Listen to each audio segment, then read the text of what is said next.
Assalamualaikum warahmatullahi wabarakatuh. Wilujeng sonten sadayana Bapak Ibu guru nu kusim kuring dipika hormat sareng sadaya rerencangan nu dipika nyaah. Mangga urang sanggakeun puji sinareng syukur ka Gusti Allah Ta'ala nu parantos masihan ka urang sadaya nikmat waktos sareng nikmat sehat ka urang sadaya. Ku kitu urang sadaya tiasa kempal di ieu acara. Dina kasempatan ieu abdi bade ngadugikeun usaha urang sadaya ngajaga kesehatan di masa pandemi ieu. Urang sadaya wajib ngajaga kesehatan. Salain di masa pandemi ieu, ngajaga kesehatan nyaeta hiji hal anu paling penting kanggo urang sadaya.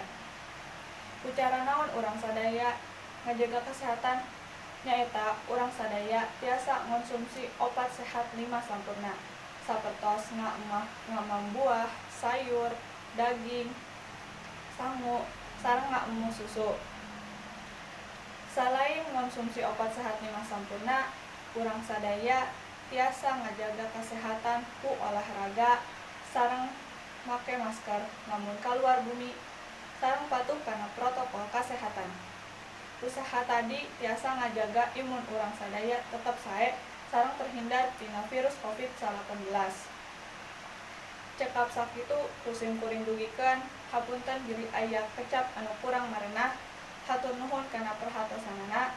Wassalamualaikum warahmatullahi wabarakatuh.